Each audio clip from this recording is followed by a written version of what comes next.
It is time now for all things current in California politics. Joining me again today, Rich Eisen, editor-in-chief of Capital Weekly. Rich, welcome back. Good to have you here. Prop 50 ads for redistricting are everywhere. Leaflets are starting to come in the mail. Polling on this. How is the polling, the recent polling, is it going along party lines, Dems saying yes, Republicans saying no?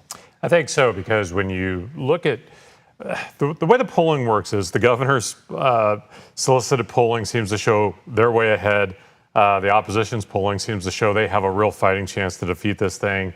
I think where it fleshes out, ultimately it's going to come back always out to turnout.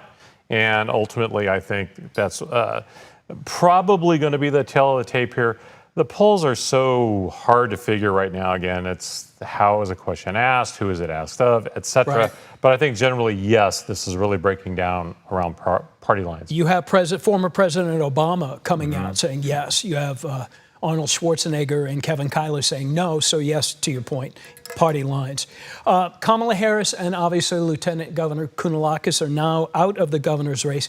We have a new fresh face that is now running on the Democratic side. Ian Calderon, speak to that. Yeah, the freshest face, I guess, because, he was the first millennial elected into legislative leadership. He was the majority leader when he was in the legislature. I think he was only 27 years old. He would be not the youngest governor, though, if he were to be elected, which is admittedly a very, very long shot. If he were to be elected, he would still be a little older than Jerry Brown was in 1974 when he became governor. He, though, would be our first millennial governor and our first crypto bro governor. So crypto bro, okay. Crypto bro, that's his constituency right now, is the cryptocurrency industry. I think we have a poll, if we want to put it up, for the governor's race. This is before Calderon decided to get in, and that was just recently. So in terms of that, and here's where we are with Katie Porter in any poll that you look like. But what's interesting is the numbers 2 and 3 people are Republican. If one were to drop out, would they unite and make this a race? Well, I mean, again, it comes down to numbers. I mean, Republicans are a distinct minority in the state of California. Sure. I think most of the Democratic frontrunners would love to see a Republican take that number 2 seat or number 2 position, because it would really help them in the general.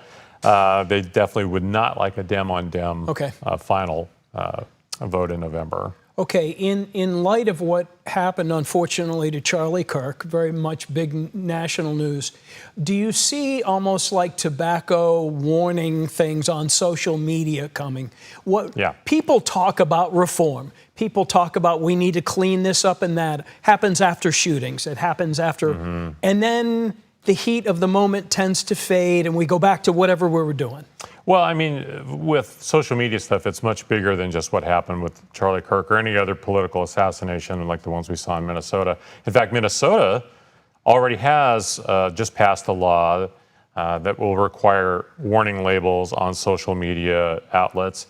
Several other states, including us, there is a bill that we're waiting right now to see what Governor Newsom does that would require warnings on social media sites. That was Rebecca Bauer-Cahan's bill. Second time she's tried now. The governor vetoed it last time. You know, he's kind of a tech guy himself. We'll see. But there are multiple states that are either have already done it, like Minnesota, but New York, Illinois, even Texas is looking at doing this. No kidding. Texas. Yes. Okay. Rich Eisen, Capital Weekly. Thank you, Rich. Sure.